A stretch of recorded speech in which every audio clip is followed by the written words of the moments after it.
dilemma of the secular is quite simple.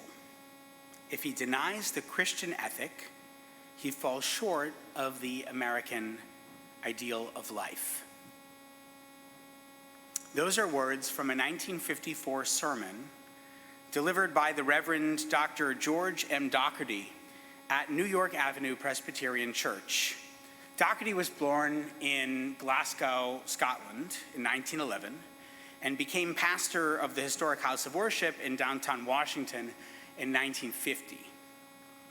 Abraham Lincoln himself had attended that church, and Doherty used that February sermon near Lincoln's birthday to influence political attendees, including President Dwight Eisenhower.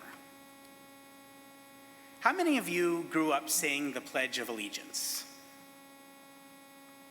I pledge allegiance to the flag of the United States of America and to the republic for which it stands, one nation, under God, indivisible, with liberty and justice for all.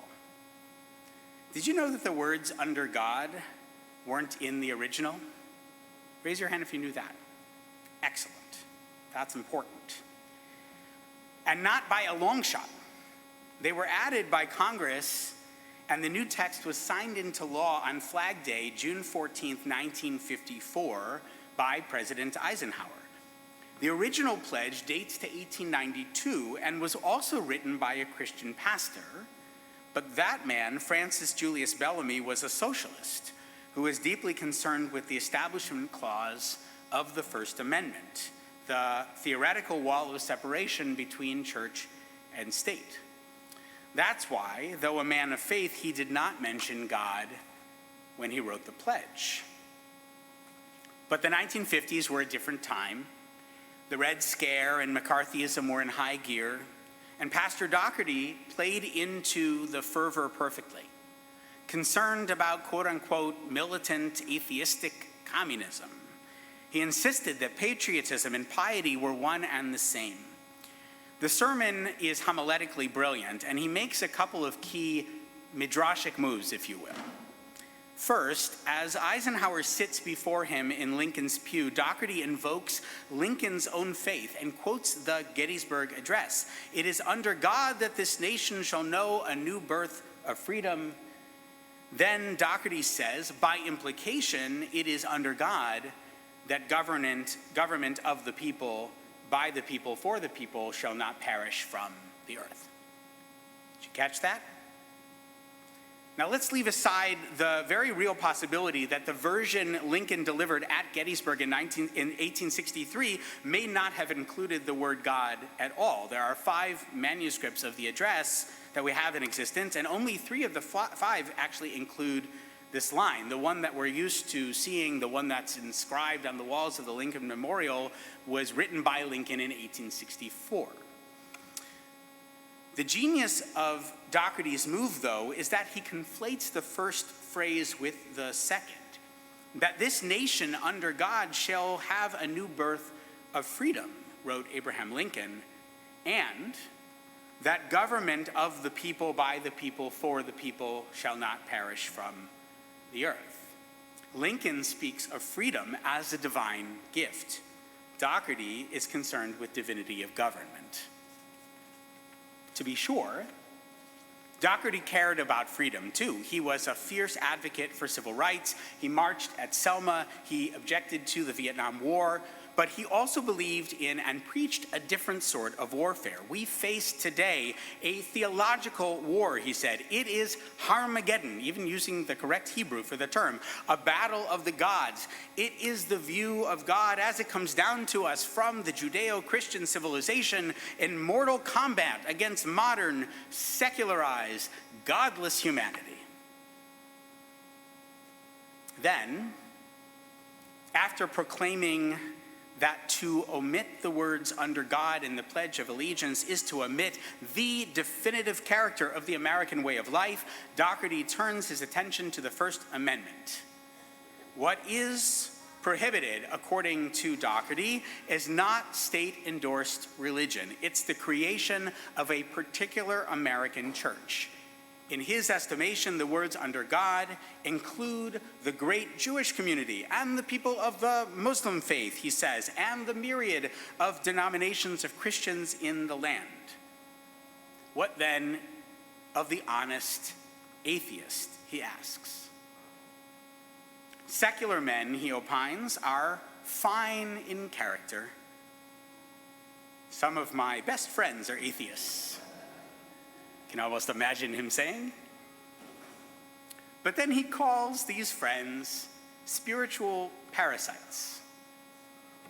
And to justify why he means no disrespect here, he explains, quote, "A parasite is an organism that lives upon the force of another organism without contributing to the life of the other. These excellent ethical seculars are living upon the accumulated spiritual capital of Judeo-Christian civilization. He cannot deny the Christian revelation and logically live by the Christian ethic."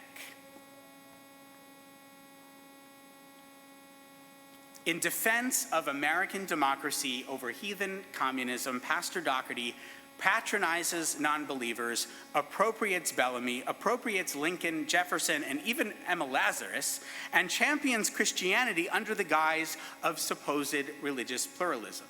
Don't believe me? Here's how he ends the 1954 sermon, from which I think we can draw a reasonably straight line to little Danny Berg standing in his public third-grade classroom each morning and pledging his allegiance to the republic under God. In this land, he ends his sermon, there is neither Jew nor Greek, neither bond nor free, neither male nor female, for we are one nation, indivisible, under God. But pretty much any reasonably learned Christian, certainly the Christian politicians sitting in church that February, and the president sitting in President Lincoln's seat that Sunday morning, knew very well the end of the verse from Galatians. Neither Jew nor Greek, for you are all one in Christ Jesus. Chevra, why spend so much time on a Christian sermon from nearly 70 years ago? Because I can't help but hear echoes of Doherty's worldview in Justice Neil Gorsuch's 6-3 opinion in Kennedy v. Bremerton this past week. Now, it's been quite a couple of weeks with the Supreme Court. Quite a devastating end of the session, in my estimation, so I'll understand if you've been preoccupied with gun laws or reproductive rights or dismantling of executive powers to meaningfully affect climate change and so much more. Miriam and I have been pretty preoccupied with these things too. But this ruling in Kennedy v. Bremerton, along with Carson v. Macon, which requires the state of Maine to subsidize parochial schools with taxpayer dollars, is also no joke. And as people who value religious freedom in this country, we better be paying attention. This is, in no uncertain terms, bad for the Jews.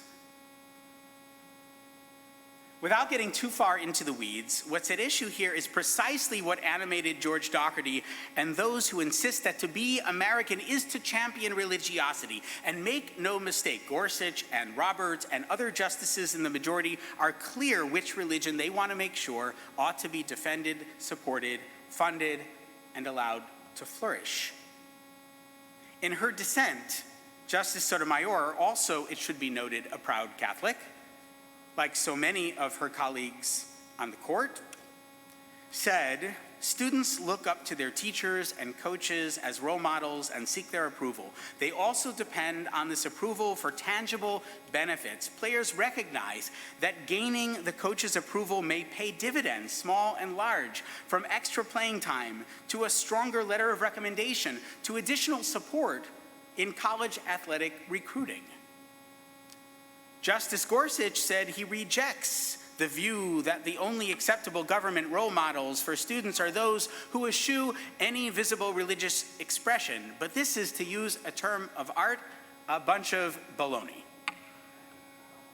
No one is saying a public school teacher cannot wear a cross around her neck, nor a yarmulke or a hijab on their head, despite Gorsuch's claim that Coach Kennedy, quote, offered his prayers quietly while his students were otherwise occupied. That is clearly not what happened, nor what the court, I believe, is really endorsing. Kennedy consistently invited others to join his prayers and for years led student athletes in prayer, writes Justice Sotomayor in her dissent. If you want proof, she even attaches photos. You should look at them. Photos clearly showing Coach Kennedy surrounded by throngs of students, their parents, and the press.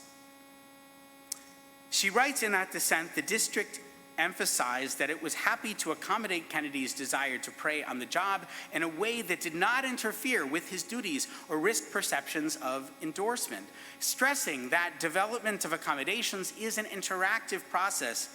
It invited Kennedy to reach out to discuss accommodations that might be mutually satisfactory, offering proposed accommodations and inviting Kennedy to raise others. Kennedy did not directly respond or suggest a satisfactory accommodation. Instead, his attorneys told the media that he would accept only demonstrative prayer on the 50-yard line immediately after games. During the October 23rd and October 26th games, Sotomayor writes, Kennedy again prayed at the 50-yard line immediately following the game, while post-game activities were still ongoing. At the October 23rd game, Kennedy kneeled on the field alone with players standing nearby. At the October 26th game, Kennedy prayed surrounded by members of the public, including state representatives who attended the game to support Kennedy. Mark Joseph Stern, who writes on SCOTUS for Slate and had some pretty bracing comments about the case in an episode of the Amicus podcast this week. The Supreme Court adopted this first narrative, even though, as the pictures in Sotomayor's dissent illustrate, it is flatly false. This was not quiet, silent prayer. This was coercive, loud prayer during the course of school duties by a school official who was hired in part to serve as a leader and role model for students. He conveyed the reality that if you did not join his Christian prayer circle, you are not a full and true teammate, and you might not even deserve to be playing on that team. At the heart of the matter, my friends, is what the First Amendment says and what it means. For decades now, the Supreme Court has protected religious minorities, and yes, those of no faith, from religious coercion in public schools.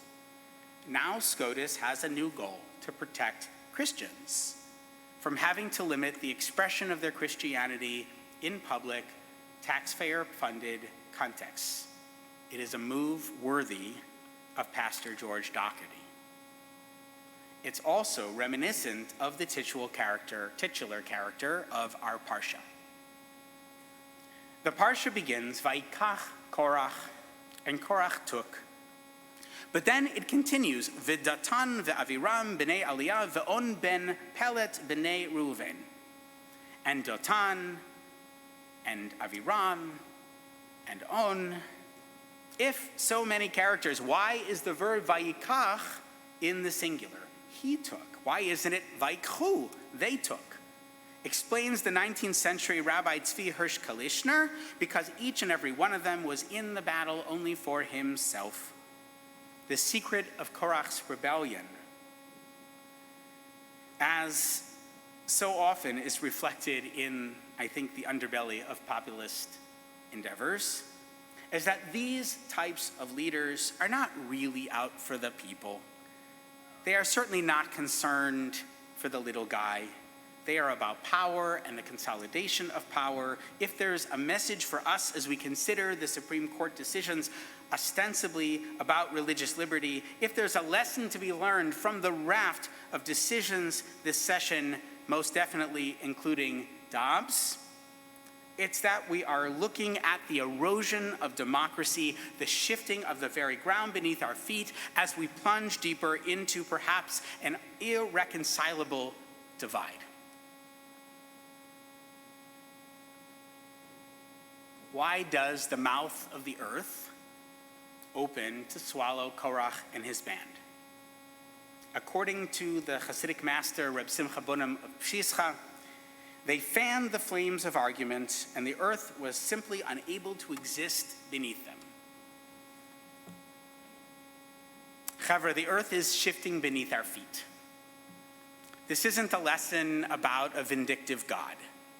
It's a cautionary tale about the underpinnings of society. There is a point at which we simply cannot endure the vitriol, the suppression of the weak at the hands of the strong, of the many at the hands of the few. Dahlia Lithwick, who is so incisive about issues of law in the court, cautioned this week about what she called the growing American juristocracy. I'm not going to sugarcoat it, folks. This is not good for the Jews.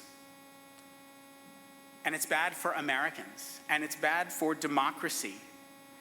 Now, that doesn't mean that hope is lost. I think I'm constitutionally incapable of believing such things. And Jewish tradition is extraordinarily resistant to such thinking, but there is a fight to be fought, a battle to be waged. It's not, as some religious leaders say, a theological battle of the faithful against the heathen. It's a battle between those who want to uplift the many against those who wish to empower the few. That these few use language meant to blind the many to their hidden objectives is of no consequence. Judge their actions and act accordingly. Lo alecha hamlacha ligmor, we read in Pirkei Avot. It is not upon us to complete the task. V'lo ata ben chorin lehibatel mimena. And yet, we may not, even though we're tired, even though we're exhausted, even though we're frustrated and angry and sad, we may not desist. The work stands before us. It's time to get going. Shabbat Shalom.